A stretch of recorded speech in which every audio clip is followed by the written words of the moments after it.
forecast with meteorologist Mike Hurd.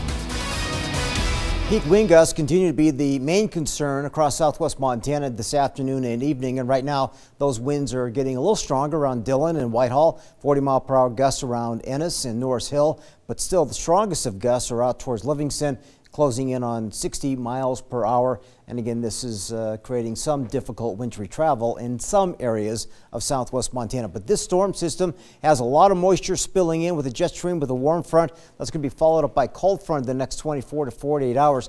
A lot of moisture already impacting west central northwestern Montana and the panhandle of Idaho. And as we zoom in, as we put the radar and satellite composite together, you can see there's not a lot of organized storm energy across southwest Montana. The exception will be West Yellowstone, Big Sky, and down towards Cook City. So we have advisories, we have warnings out. All of these are just to the north and to the west of our viewing area, but heavier snows are likely in these areas in pink. That's up along the Rocky Mountain front out towards White Sulphur Springs, and then the Idaho side of Lookout Pass, for example. Winter weather advisories cover everyone else. Winds are still the biggest issue around Livingston and Harleton. Wind advisories and high wind warnings are ongoing tonight and into tomorrow. So it's a very disorganized storm across southwestern Montana.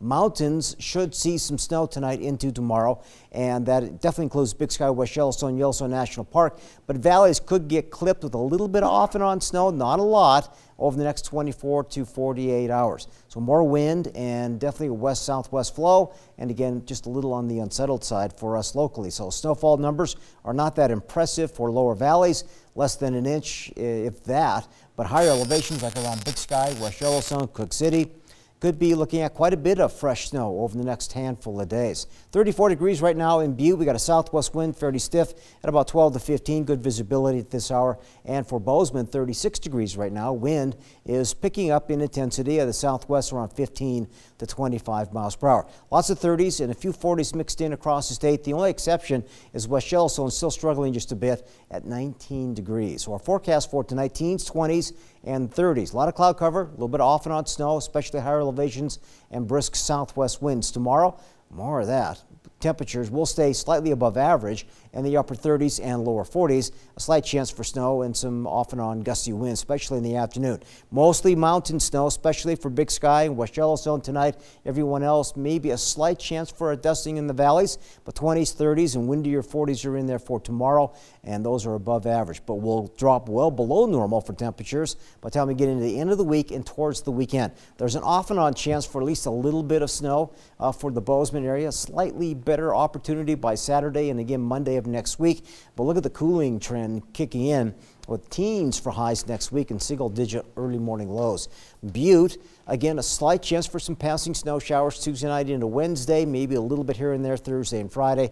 A slightly higher probability on Saturday, but just a general cooling trend as we go through the rest of the week. Dillon, a lot of mountain snow potential, not so much for the valleys, but again, those stiff winds south of you is really having an impact over Monida Pass this afternoon and this evening. That could continue into tomorrow. And West Yellowstone, steady snow. You got off and on snow chances in here almost every single day with minor accumulations daily. And before you know it, that will be adding up significantly by the time we get into next week. But colder highs and maybe even slightly below zero at night as we get into the weekend. Talking about the wind this morning, I was driving up the canyon. I could feel my car all over the road. Yep. It was crazy out there. Scary. All right, thanks, Mike.